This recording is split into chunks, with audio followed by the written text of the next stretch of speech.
Welcome to A1 TV Telugu news. నేను భువన. Details చూద్దాం. ఖమ్మం జిల్లా నేలకొండపల్లిలో రెవెన్యూ శాఖ మంత్రి పొంగులేటి శ్రీనివాస్ రెడ్డి పలు కార్యక్రమాల్లో పాల్గొని మొక్కజొన్న కొనుగోలు కేంద్రాన్ని ప్రారంభించారు. ఈ సందర్భంగా ఆయన ప్రతిపక్ష పార్టీపై విమర్శలు చేస్తూ ప్రజలను తప్పుదోవ పట్టించే ప్రయత్నం చేస్తోందని అన్నారు.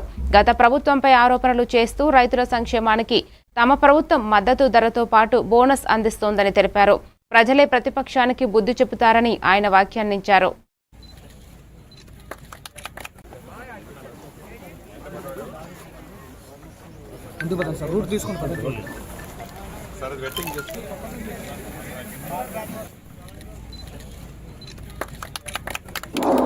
ధన్యవాదాలు సార్.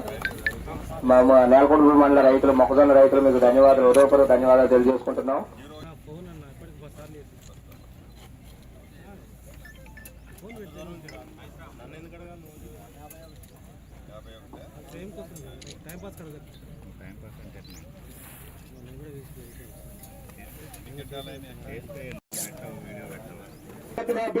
అదృష్టవశాత్తు ఇంకా ఎక్కువగా దిగుబడి కూడా వచ్చింది.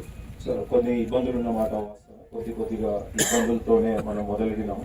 ఈ ప్రజా ప్రభుత్వం మీ దీవెనలతో వచ్చిన తర్వాత రైతుల పక్షపాత ప్రభుత్వంగా, పేదవాడి పక్షపాత ప్రభుత్వంగా, నిరుద్యోగ యువతకి అండదండలుగా, ఆడబిడ్డలకి తోబుట్టువులా, ప్రతి ఒక్కరికి, ప్రతి కులానికి, ప్రతి మతానికి, ప్రతి ప్రాంతానికి అభివృద్ధి సంక్షేమాన్ని రాష్ట్ర ఆర్థిక పరిస్థితులు సహకరించకపోయినా పేదవాడికి ఇచ్చిన ప్రతి మాటని నెరవేర్చాలని గౌరవ ముఖ్యమంత్రి రేవంత్ రెడ్డి గారి నాయకత్వంలోని ఈ ప్రభుత్వం పనిచేస్తున్న సంగతి మీకు తెలిసింది. రైతుల విషయానికి వస్తే ఆనాటి ప్రభుత్వం, ఈనాటి